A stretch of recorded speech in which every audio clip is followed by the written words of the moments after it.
자, 여러분 안녕하십니까? 부동산세법의 김윤석입니다. 자, 우리 지난 시간까지는 이제 우리 기초 입문 과정에 대한 이론에 대해서 학습을 해 봤고요.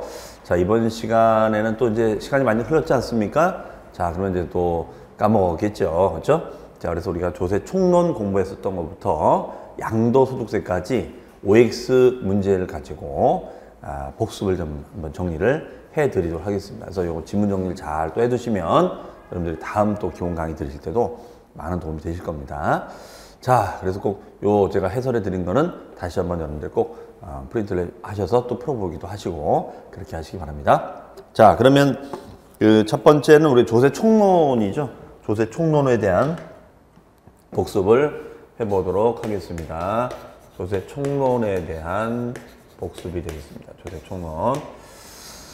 자, 1번 문제 한번 볼까요? 조세라는 것은 납부는 원칙적으로 금전으로 해야 된다. 우리 조세 개념 배울 때 이렇게 썼죠. 세금은 납부가 원칙은 금전. 금전이란 말은 현금, 그에 준하는 것을 말한다고 그랬었죠. 그러니까 현금 등으로 납부할 수 있다 이렇게 썼어요. 다만 납세무자의 조세 납부의 편의를 위하여 우리가 법인세라든가 종합부동산세, 상속증여세 등은 예외적으로 물납을 인정하고 있다. 자, 물납이라는 것은 현금 등 대신에 부동산 등으로 납부하는 것을 물납했었죠. 물납. 그래서 물납은 참고로 말씀드리면 우리가 공부했던 물납 같은 경우에는 보통 그 기준금액이 납부액이 1,000만 원을 초과하게 되면 물납을 허용해주고 있다 이렇게 볼 수 있겠습니다.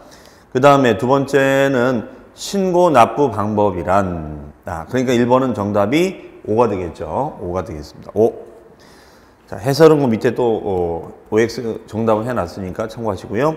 그 다음에 여러분들이 꼭 또 찾아서 확인도 해보셔야 됩니다. 자, 두 번째, 신고 납부 방법이란 세무공무원이 납세고지서를 당해 납세무자에게 교부라는 것은 이렇게 건네주는 거예요. 건네주어서 지방세를 징수하는 것을 말하며 재산세가 여기에 해당된다.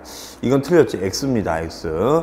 자, 우리가 배웠던 취득세, 우리 세금을 부과하고 징수하는 방법은 두 가지가 있습니다.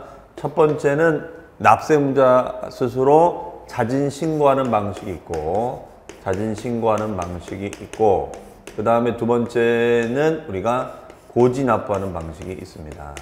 고지 납부하는 방식이 있다. 이렇게 볼 수 있겠는데요. 납세무자 스스로 자진해서 신고하는 방식은 예를 든다면 우리가 취득세라든가 아니면은 등록 면허세라든가 아니면 양도소득세라든가 그렇죠. 자, 이런 등의 세금에 대해서는 우리가 스스로 신고 납부를 통해서 결정하죠. 반면에 이제 고지 납부는 예를 든다면 재산세 같은 거, 그렇죠? 재산세 같은 경우에는 고지서가 발송이 됩니다. 그 다음에 이제 종합부동산세, 이것도 고지가 되는 것이 원칙이다. 이렇게 볼 수가 있겠죠. 네.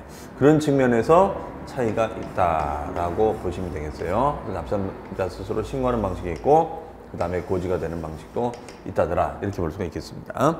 그러면은 우리가 재산세가 신고냐? 재산 신고가 아니라 고지죠, 고지. 재산세는 고지 납부다. 이렇게 얘기를 하죠. 그러면 요 재산세는 지방세잖아요. 그러니까 지방세를 고지하는 것을 뭐라고 하냐면 이것을 보통징수라고 하죠. 보통징수. 그 다음에 이제 국세를 고지하는 것을 뭐라고 하냐면 정부부가, 그렇죠? 정부가 결정한다. 이렇게 합니다. 정부가 결정한다. 재산세는 보통징수한다. 이렇게 얘기가 되겠죠. 그렇죠? 자, 그래서 우리가 그렇게 생각해서 고지서를 발송한다. 그렇죠? 그러면 이건 O입니까? X입니까? X죠. 재산세는 신고가 아니라 고지다. 재산세는 신고가 아니라 고지다. X가 되겠습니다. 그럼 세 번째, 가산세란 세법에 규정하는 의무. 이때 의무라는 것은 신고 의무, 납부 의무를 말합니다. 이런 신고 의무, 납부 의무의 성실한 이행을 확보하기 위하여 그 세법에 의하여 산출된 세액에 가산하여 징수하는 금액을 말한다. 이걸 우리는 이제 가산세라고 하고요. 다만 가산금은 이에 포함하지 아니한다. 자, 가산세, 가산금이 참 자주 나오는 용어인데요. 자, 우리가 여기 보면은 신고세목이 있고 고지세목이 있는데 가산세는 이렇게 신고 의무를 이행하지 않게 되면 신고나 납부 의무를 이행하지 않으면은 가산세가 발생이 됩니다. 고지세목에는 가산세가 없고요. 그 다음에 이제 가산금은 일종의 이제 뭐가 되느냐. 연체이자적 개념이 가산금이 되죠. 그래서 가산금은 요 신고세목에도 붙고 고지세목에도 다 가산금이 발생이 됩니다. 그래서 신고세목의 납기를 연체한다거나 고지세목의 납기를 연체했을 때는 가산금이 부과가 됩니다. 반면에 신고를 제대로 안 했을 때는 가산세가 발생하죠. 그래서 신고세목이라든가 납부를 제대로 이행하지 않으면 가산세상의 불이익을 받는다. 그렇죠. 의무를 이행하지 않으면 불이익을 받는다. 이런 얘기 되겠습니다. 자, 그래서 다만 가산금은 이에 포함한 그렇죠. 가산금이 여기 들어갈 수는 없겠죠. 가산세는 있는 거니까. 그렇죠? 5가 되겠습니다. 네. 자, 그래서 일단은 순서상으로는 이제 가산세가 먼저 발생이 되는 거고 나중에는 가산금이 발생이 되는 거죠. 그렇죠? 자, 그런 차이점이 있습니다. 그 다음에 네 번째, 가산금의 정답은 5고요. 그 다음에 네 번째, 중가산금이란. 자, 우리 가산금은 종류가 두 가지가 있다고 그랬었죠. 두 가지가 뭐가 있었냐면, 일반 가산금이 있고요. 일반 가산금이 있고, 그 다음에 두 번째는 무거울 중자의 중가산금이 있습니다. 그래서 일반 가산금은 뭐냐면, 단 하루만 밀려도 내는 이자가 일반 가산금이고, 중가산금은 뭐냐면 이제 1개월이 경과가 됐을 때, 1개월이 지났을 때 이자에 또 이자가 붙는 게 중가산금이다 이거죠. 즉 일반 가산금은 기본 이자를 내고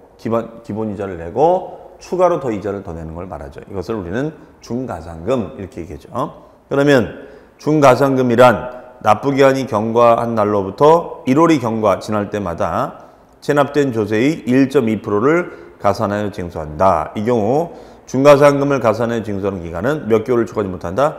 60개월을 넘지는 못한다. 60개월이면 이제 5년이 되겠죠. 5년을 넘지 못한다. 라고 되겠죠. 그리고 체납된 국세가 100만 원 미만, 지방세는 30만 원 미만인 경우에는 중가산금을 징수하지 않는다. 이게 이제 금액 제한이 있는 거죠. 일반 가산금은 금액 제한이 없었잖아요. 그냥 하루만 연체가 돼도 무조건 우리가 납기가 이렇게 있으면은 무조건 요 납기가 하루만 미뤄져도 붙는 게 일반 가산금이었죠. 그래서 일반 가산금은 체납된 세금에 대하여 곱하기 3% 이자를 물리는 거고, 중가산금은 체납된 세금에 대해서 이자에 또 이자를 내는 거죠. 이자에 또 이자. 그렇죠? 그래서 1개월이 지나면 이자에 또 이자를 물려요. 그러면 그 세금에 곱하기 1.2%씩 계산이 되고, 그 다음에가 경과된 월수. 그렇죠? 경과된 월수를 우리가 계산해 준다. 월수가 경과될 때마다 이자를 붙이는 거죠. 그래서 이자에 또 이자가 붙는다. 이렇게 합니다. 대신 중가산금은 금액 제한이 있기 때문에 국세는 얼마일 때만 적용이 되는 거예요? 100만 원 이상인 경우에만 적용이 되는 거고, 그 다음에 지방세는 얼마 이상일 때 적용되는 거예요? 30만 원 이상일 때 우리가 적용이 된다. 이렇게 볼 수가 있겠습니다. 네. 그러니까 이 경우에는 체납된 국세가 100만 원 미만, 그렇죠? 지방세는 30만 원 미만일 때는 중가산금을 적용한다, 안 한다? 하지 않는다. 5일까 X일까? 5가 되겠죠. 5. 네, 5가 되겠습니다. 그 다음에 다섯 번째입니다. 양도소득세의 원칙적인 납세의 성립 시기는 과세기간이 종료, 끝나는 때이다. 라고 되어 있죠. 자, 양도소득세입니다. 양도소득세가 되겠습니다. 양도소득세. 그러면 문제는 납세의 성립 시기죠. 납세의 성립이라는 거. 자, 한번 복수해 보겠습니다. 우리 납세무라는 것은 납세무의 절차가 있다고 그랬죠. 납세무가 이루어지는 절차가 있는데 납세무가 발생하는 절차를 뭐라고 했었어요? 납세무의 성립 절차다 라고 했었고, 그 다음에 성립이 끝나면 두 번째 뭐가 이루어지는 거예요? 확정 절차가 이루어지는 거고, 확정이 끝나면 세 번째 뭐가 이루어지는 거예요? 우리가 소멸 절차가 이루어진다 이렇게 했었어요. 그래서 납세무의 성립 절차, 그 다음에 확정 절차, 소멸 절차 이렇게 이루어지는 거죠. 그러면 납세무가 성립을 하기 위해서는 네 가지의 과세 요건, 그렇죠? 납세무자가 정해지고, 과세 대상이 정해지고, 과세 표준이 정해지고, 네 번째 세율이 정해진 걸 말한다. 그래서 납세의 성립은 납세무자가 정해지고 과세 대상이 정해지고 과표가 결정이 되고 세율이 정해지는 걸 말한다 이거죠. 이런 걸 납세무다라고 했었습니다. 그러면은 납세의 성립 시기는 세목의 성격에 따라서 어떤 거는 기간이 끝나면 성립하는 것도 있고 어떤 거는 과세 사실이 일어나면 성립하는 것도 있다 이렇게 됐었죠. 네. 그 다음에 어떤 거는 6월 1일이 되면 성립하는 것도 있다 이렇게 적용이 됐었어요. 그러면은 이때 양도소득세는 기간이 끝나는 데다. 왜냐하면 이때 중간에 이때 양도할 수 있고 저때 양도할 수도 있고 뭐 1월에 2월에 3월에 계속 양도가 일어날 수 있잖아요. 그렇죠? 그러니까 요 기간이 끝나봐야지 납세무자가 누군지를 결정할 수 있다. 왜? 중간에 납세무자가 바뀔 수 있거든요. 갑에서 을로 을에서 병으로. 그렇죠? 자, 그러니까 이 기간이 끝나봐야지 최종적으로 정산이 될 거 아니냐 이거죠. 그렇죠? 자, 그래서 얘는 기간이 종료하는 때다가 맞겠습니다. 그러니까 5가 되겠죠. 5. 그 다음에 뭐 과세 사실이 발생하는 거는 뭐 예를 들면 취득세 같은 거. 우리 배웠던 취득세. 취득세는 부동산 등을 취득하면 취득이라는 행위가 일어나면 성립할 수 있겠죠. 그렇죠? 자, 그 다음에 6월 1일은 이제 재산세 같은 거. 재산세는 소유자가 A에서 B로, B에서 C로 이렇게 바뀔 수 있잖아요. 그러니까 이 경우에는 6월 1일 기준으로 따질 수가 있겠죠. 그렇죠? 자, 그래서 이거는 5가 되겠습니다. 그 다음에 6번. 지방교육세는 과세 표준이 되는 세목의 납세무가 성립하는 때 성립한다. 자, 지방교육세는 독립세가 아니라 부가세적 성격이죠. 그러면 우리 세목에는 독립세 성격이 있고 이에 딸리는 부가세가 있잖아요. 그렇죠? 그러면 바늘이 가면 실이 따라가는 거죠. 바늘이 가면 실이 따라가는 겁니다. 그렇죠? 그럼 바늘이 가면 실이 따라 붙는 거니까 바늘이 성립하면 실도 성립한다가 되겠죠. 같이 움직인다. 그러면 지방교육세는 과세 표준되는 세목, 그게 독립세가 되겠죠. 독립세라는 요 과표가 되는 세목이 성립할 때 같이 움직인다. 그러면 지방교육세는 부과되는 세금이 되고, 그렇죠? 그 다음에가, 그렇죠? 같이 이렇게 움직인다라고 보시면 되겠습니다. 그러면 얘가 만약에 취득세다. 그럼 취득세는 언제 납세하면 성립해요? 취득하는 때. 그러면 당연히 지방교육세도 취득하는 때 성립이 되겠죠. 만약에 등록면허세다. 그럼 등록면허세는 등기 등록하는 때 성립하겠죠. 그러면 지방교육세도 등기 등록하는 때 성립한다. 이렇게 보시면 되겠습니다. 자, 5가 되겠습니다. 7번입니다. 종합부동산세는 과세기간이 종료하는 때 납세무가 성립한다 라고 되어 있는데 종합부동산세라는 세목은 어떤 거였죠? 일정 요건의 토지나 주택을, 그렇죠? 일정 요건 토지나 주택을 과다하게 소유하고 있는 자에게 부과고지 하는 국세를 우리는 종합부동산세 이렇게 했었습니다. 그러면 종합부동산세는 기간이 끝나는 때 성립하느냐? 기간이 종료하는 때가 아니라 종합부동산세는 6월 1일이 되죠. 종합부동산세는 6월 1일 현재 시점에 소유자가 납세금을 집니다. 6월 현재. 즉 재산세하고 더불어서 6월 현재. 왜냐면 그 재산 소유자가 변동이 일어날 수 있잖아요. 변동이 일어날 수 있으니까 A에서 B로, B에서 C로 이렇게 바뀔 수 있잖아요. 그러면 이때는 판단을 몇 월 며칠 기준으로 한다? 6월 1일 기준으로 판단하자. 이런 논리가 되겠죠. 그렇죠? 자, 그렇게 보시면 되겠고요. 그래서 X가 되겠습니다. 자, 8번입니다. 비례세율이란 지방자치단체가 지방세를 부과할 경우에 통상 적용해야 할 세율로서 재정상 기타 특별한 사유가 있다고 인정할 경우에는 이에 따르지 아니할 수 있는 세율을 말한다. 자, 아니할 수 있는 세율을 말한다. 이건 비례세율이 아니라 표준세율이라고 하죠. 표준세율, 표준이라는 건 뭐였죠? 기본이 되는 세율, 기준이 되는 세율이 있었죠. 그래서 기본을 딱 정해놓고 어떤 재해 등의 사유가 생기면 이렇게 왔다 갔다 할 수 있게끔 조정할 수 있는 거. 이거를 우리는 표준세율 이렇게 썼습니다. 그러니까 5일까요, X일까요? X가 되겠죠. 그렇죠?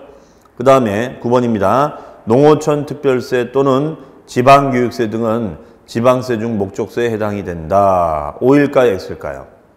X죠. 왜 X일까요? 농어촌 특별세잖아요. 농어촌 특별세. 그렇죠? 농어촌 특별세. 이 농어촌 특별세가 있고 그 다음에가 지방교육세가 있습니다. 지방교육세. 네. 그러면 농어촌 특별세도 목적세고 지방교육세도 목적세잖아요. 공통점은 둘 다 목적세라는 거죠. 목적세. 둘 다 목적세다. 목적세가 뭐예요? 세목의 이름만 봐도 그 사용 목적이 보이는 것을 우리는 목적세라고 얘기했었죠. 그러면 우리가 농어촌 특별세는 어떤 세금이냐? 국세 중에 목적세가 되고 지방교육세는 지방세 중에 목적세가 됩니다. 지방세 중에 목적세가 되고 농어촌 특별세는 국세 중에 목적세가 되는 거예요. 그렇죠? 자, 그런 면에서 차이가 있다라고 보시면 되겠습니다. 네. 그러니까 이거는 9번은 농어촌 특별세 또는 지방교육세 등은 지방세 중 목적세에 해당이 된다. X가 되겠죠. 농어촌 특별세는 국세니까. 그 다음에 10번입니다. 과세 표준이 수량, 중량, 건수 등으로 표시되는 조세를 종가세라고 한다. 그렇죠? 종가세라고 한다. 종가세가 아니라 종양세가 되겠죠. 종가세가 아니라 종양세가 되겠습니다. X가 되겠죠. X. 종가세가 아니라 종양세가 된다. 그 다음에 11번입니다. 종합부동산세, 재산세 등은 모두 지방세에 해당이 된다. O일까요? X일까요? 얘는 X가 되겠죠. X. 종합부동산세는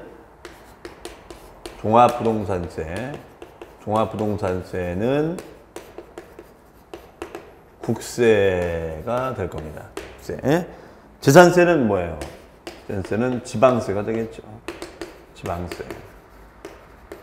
얘는 지방세, 종합부동산 국세가 되겠죠. O일까요? X일까요? X가 되겠죠. 자, 12번입니다. 납세무의 확정 방식에는 자진신고 방식과 정부부가 방식이 있다. O일까요? X일까요? O가 되겠죠. 예. 스스로 신고하는 거. 그렇죠? 스스로 신고서를 작성해서 하는 방식이 있고 가만히 앉아 있으면 고지가 되는 방식이 있어요. 그러면 국세를 고지할 때는 이것을 우리는 정부부가 지방세를 고지할 때는 뭐라고 그래요? 보통 징수라고 하죠. 그렇죠? 자, 5가 되겠습니다. 자, 그다음에 취득세로 갑니다. 우리 이제 두 번째 배웠던 게 이제 취득세였었죠. 자, 취득세라는 것은 말 그대로 개인이나 기업이 부동산 등을 취득하는 때 취득하는 자가 스스로 자진 신고하고 납부하는 세목을 우리는 취득세라고 했었죠. 자, 보겠습니다. 자, 취득세. 첫 번째, 취득세에서 취득이란 매매 계약, 교환 계약, 상속, 증여, 기부. 현물 출자라는 거는 뭐냐면 지주가 부동산 등을 이제 기업한테, 개발회사한테 투자를 해주면은 그 개발회사가 다시 주식 중에 지분을 주는 거, 행위를 우리는 현물 출자라고 하죠. 또는 건축하거나 공유수면 매립. 매립은 없던 땅을 채우는 게 매립이죠. 간척에 의한 토지 조성 등과 기타 이와 유사한 취득으로서 원시취득. 원시취득은 뭐예요? 최초로 취득하는 거죠. 승계, 물려받는 거고 또는 유상, 무상을 불문한 일시취득을 말한다. 그래서 우리 취득세라는 것은 취득행위가 일어나게 되면 취득행위가 발생이 되면 납세무가 발생한다라고 있었어요. 그렇죠? 그러면 취득행위는 최초로 취득하는 것을 뭐라고 그래요? 원시취득이라 하고 그 다음에 매매나 직유처럼 물려받으면 승계취득이라는 거고 원시도 아니고 승계도 아닌데 취득인 것처럼 보는 것을 우리는 간주취득이다라고 얘기하는 겁니다. 그래서 원시취득, 승계취득, 그 다음에 간주취득 이렇게 합니다. 자, 그래서 그런 취득행위를 하는 자를 말한다. O일까요? X일까요? O가 되겠죠. 그렇죠? 그 다음에 두 번째, 광어권, 어권, 승마회원권, 지상권, 골프장 회원권, 콘도미니엄 회원권, 종합체육시설 이용 회원권은 취득세 과세 대상이 된다라고 하는데 이거는 O일까요? X일까요? X가 되겠죠. X가 됩니다. X. 그렇죠? 광어권, 어권, 승마회원권, 지상권. 자, 왜 X냐? 우리 취득세 과세 대상은 뭐가 있냐면 일단은 토지가 있고요. 그다음에 건축물이 있고 차량이 있고 선박이 있고 항공기가 있고 기계 장비가 있고요. 그다음에 광어권이 있고 어업권이 있고 회원권이 있고 임목이 있다. 이렇게 됩니다. 그렇죠? 임목이 있어요. 그러면은 10가지 맞잖아요. 그렇죠? 둘, 넷, 여섯, 여덟, 10가지. 자, 이런 과세 대상이 있다라고 보시면 되겠습니다. 그러면 여기서 보시면 광어권 들어가는 거죠. 그 다음에 어업권 들어가죠. 그 다음에 회원권 들어가고 골프장 회원권, 콘도 회원권, 이용권 다 들어가는데 지상권 들어가나요? 지상권? 지상권은 대상이 된다, 안 된다? 안 된다. 이거 지상권은 대상이 되지 않는다. 지상권은 용익물권이잖아요. 이런 용익물권적 권리니까 과세 대상이 되지 않는다. 자, 그래서 5일가 X가 되겠죠. 그 다음에 3번 건축물의 조작, 기타 부대 설비에 속하는 부분으로서 그 주체구조부와 일체 한 몸이 되어서 건축물의 효용 가치를 이루고 있는 것이라 하더라도 주체구조부 취득자 이외의 자가 가설한 경우에는 이를 가설한 자가 납세자가 된다. 자, 건물이 이렇게 있어요. 건물이 이렇게 있으면은, 자, 건물이 있습니다. 그러면 이 건물에다가 시설물을 설치합니다. 시설물을 설치해요. 건물에다가 이런 시설물을 설치하게 됩니다. 시설물. 그러면 이런 시설물을 설치하게 되면은 설치자가 있다 이거죠. 설치자.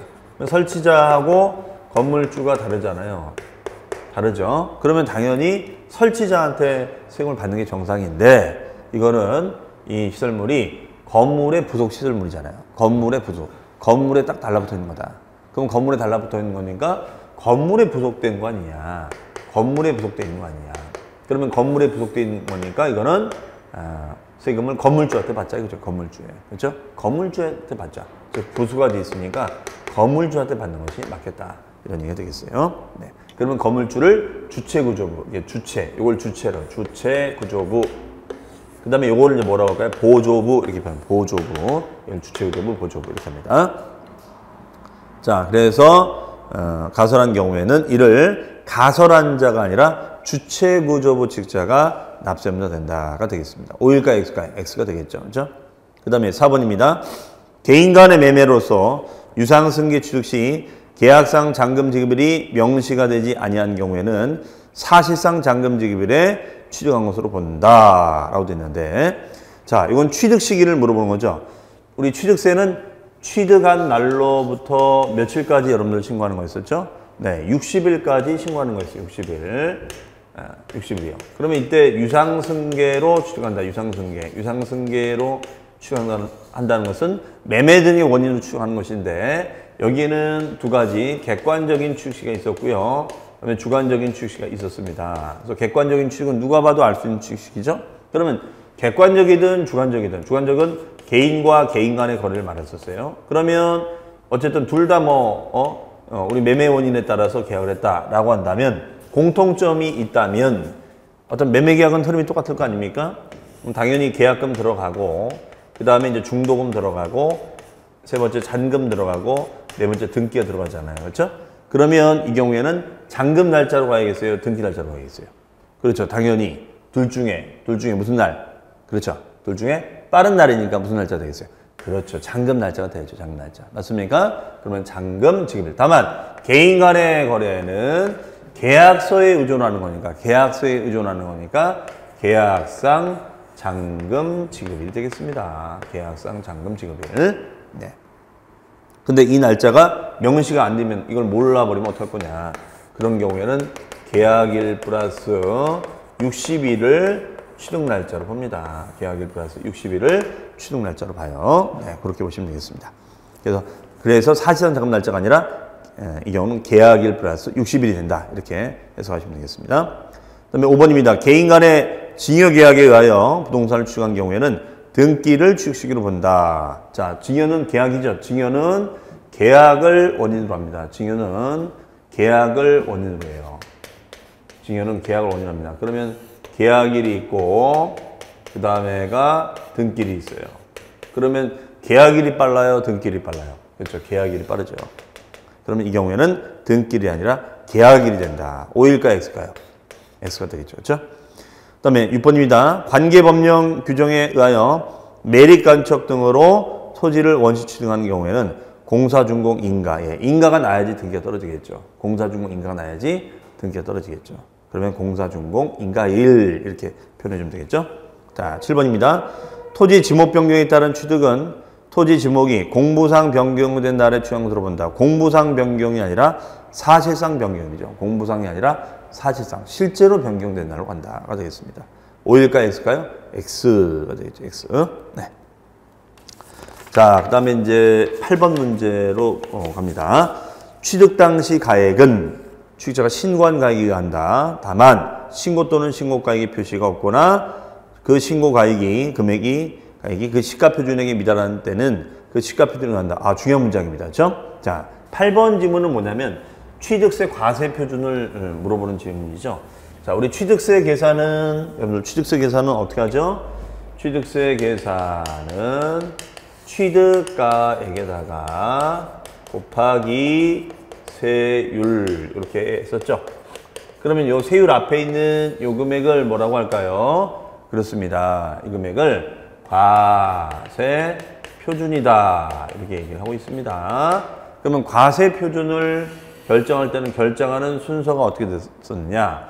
이 취득이 역시 객관적인 취득이냐 주관적인 취득이냐에 따라 둘로 쪼개서 객관적이라는 것은 객관적인 상황을 지칭하는 거죠. 즉 국가랑 거래한다거나 외국으로부터 수입을 한다거나 아니면은 공매로 취득한다거나 아니면은 법인장부가 있던가 아니면 법원에 판결문이 있었다면 이런 게 이제 객관적인 취득이 되는 겁니다. 그래서 국가 수익 공매 법인장 판결문. 네. 그 다음에 이제 검증을 맡았을 때를 지칭합니다. 그러면 이런 객관적인 취득이 됐었을 때는 객관적 사실에 기초한 사실상 취득가액을 과세 표준한다라고 되어 있습니다. 하지만 이런 객관적인 상황이 아니었을 때는 어떻게 하자? 알아서 신고하자. 그러면 신고가액이 되고요. 신고가액. 다만 이 신고에 문제가 있을 수 있죠. 과소 신고한다거나 무신고한다거나 그랬을 때는 시가 표준액이 될 겁니다. 따라서 시가 표준액 이상으로 신고하자. 하지만 시가 표준 밑으로 신고한다거나 무신고가 됐을 때는 시가 표준액이 된다. 그래서 시가 표준액은 시장 군수가 정해놓은 기준 가격을 말한다. 이거였죠. 시장 군수가 정해놓은 기준 가격을 시가 표준액 이렇게 얘기를 합니다. 네. 5가 되겠습니다. 9번입니다. 토지 지목 변경. 토지 지목을 바꾼다는 것은 땅의 성격을 바꿔주는 거죠. 농지를 대지로 바꿔준다거나 임야를 농지로 바꿔준다거나 이런 지목을 변경했을 때 과세표준은 지목이 변경된 때를 기준으로 변경 전 시가표준액과 변경 후 시가표준 차이를 말한다. 즉 지목 변경으로 증가된 가격을 말한다. 맞습니다. 우리가 임야를 농지로 바꾼다거나 농지를 우리가 대지로 만약에 바꾼다라고 했을 때는 가격의 증가가 일어나겠죠. 그렇죠? 가격의 증가. 그러면 증가된 것만큼을 증가한 것만큼을 과표로 봅니다. 그럼 요 꼭 지점에서 요 꼭 지점 가격을 빼는 걸 말하죠. 이것을 우리는 증가액 이렇게 보시면 되겠어요. 그러면 요 가격을 모르니까 이걸 시가표준액으로 확인하고 이걸 시가표준액으로 확인해서 우리가 증가액을 과표로 하자가 되겠습니다. 5가 되겠죠. 5. 그 다음에 시가표준은 그러니까 가격을 표시할 수 없었을 때, 그렇죠? 이거는 뭐 판 게 아니었잖아요. 지목을 바꿔주는 것은 남한테 파는 것이 아니라 땅의 성격만 바꿔주는 거잖아요, 그렇죠? 그러니까 당연히 일단은 표준액 가지고 따져줘야겠죠, 그렇죠? 그 다음에 대통령령으로 정하는 별장, 골프장, 고급주택, 고오락장, 고급 자동차를 추정할 경우에는 취득세 세율은 표준세율의 100분의 500으로 한다라고 돼 있는데, 자 10번 규정은 뭐냐면 우리 취득세 세율 중에 보면 세율은 이렇게 돼 있었죠. 세율은 크게 세 가지가 있었습니다. 첫 번째는 기본이 되는 세율이 있었죠. 기본이 되는 세율을 우리는 표준 세율 이렇게 써서 표준. 그 다음에 두 번째는 표준의 범위를 벗어나는 세율이 있었죠. 표준의 범위를 벗어나는 세율을 우리는 특례 세율. 특례는 예외적으로 적용되는 세율을 특례 세율 이렇게 얘기합니다. 그 다음에 세 번째는 중과 세율이 있어요. 중과라는 것은 더 많이 부과하는 거죠. 그렇죠? 그래서 몇 배를 더 우리가 중과한다. 이게 바로 중과세율이 되겠죠. 그렇죠? 네. 그래서 표준도 있고 특례도 있고 중과도 있다. 이렇게 보시면 되겠어요. 표준, 특례, 중과. 그렇죠? 표준, 특례, 중과. 그러면은 여기서 이제 중과세율 중에는 사치성 재산이 있잖아요. 사치스러운 재산을 추정하면 중과한다.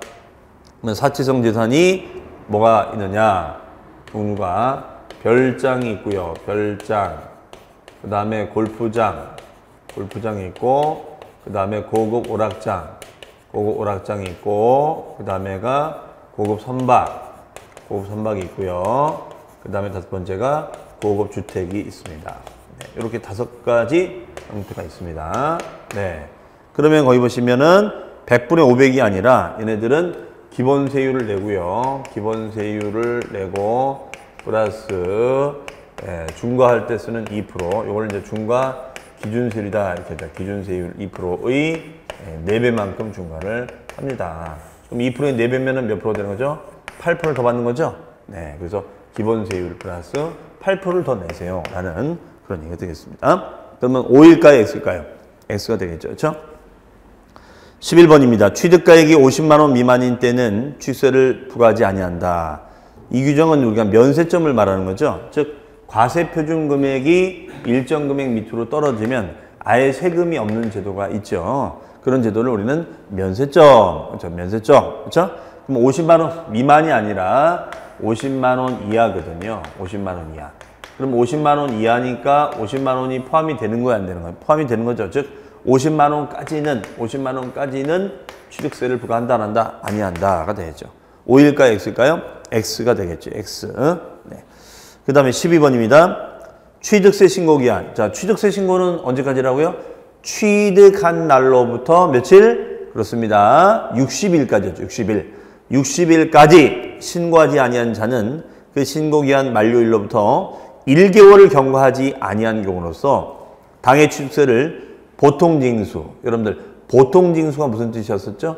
그렇습니다. 고지납부하는 거 있었죠? 이런 보통징수, 고지납부의 방법으로 부가고지 받기 전에는 자 이렇게 무신고자가 늦게라도 신고하는 것을 뭐라고 하느냐? 기한 후 신고다라고 하죠. 기한 후 신고. 이런 기한 후 신고를 할 수가 있습니다. 다만 이런 기한 후 신고를 하는 경우에는 무신고 가산세의 몇 프로를 경감해 준다? 100분의 50을 경감해 준다. 5일까요? X일까요? 5가 되겠죠. 무신고 가산세의 100분의 50을 경감해 준다. 예, 100분의 50이 되겠습니다. 자, 그렇게 판단을 하시면 되겠습니다. 이런 걸 이제 우리는 기한 후 신고다. 이렇게 하죠. 기한 후 신고. 네. 자, 5가 되겠습니다. 그 다음에 13번입니다. 상속으로 인한 취득세 신고 납부 기한은 상속 개시일부터 30일까지다.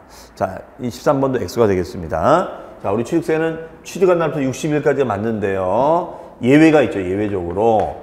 상속 같은 경우에는 재산 배분 등의 결정에 시간이 많이 걸려요. 그렇죠? 재산 배분도 해야 되기 때문에. 그렇기 때문에 얘는 60일 갖고 안 된다. 그러면 이 경우에는 어떻게 합니까? 상속 개시일부터 30일까지가 아니라 언제까지예요? 상속 개시일이 속하는 달의 말일로부터, 그렇죠? 말일로부터 플러스 6개월까지 되겠습니다. 네, 말일로부터 6개월까지다. 만약에 외국에 주소를 두고 있다면 9개월까지가 된다. 이렇게 보시면 되겠어요. 6개월까지다. 네. 그래서 개시일 속하는 달 말로부터 6개월, 그렇죠? 30일이 아니라 X가 되겠습니다. 그 다음에 14번 취득세는 지방세, 종가세, 유통세, 응능세, 응익과세 성격을 지니고 있다. 5일까요? X일까요? X가 되겠죠. X. 네.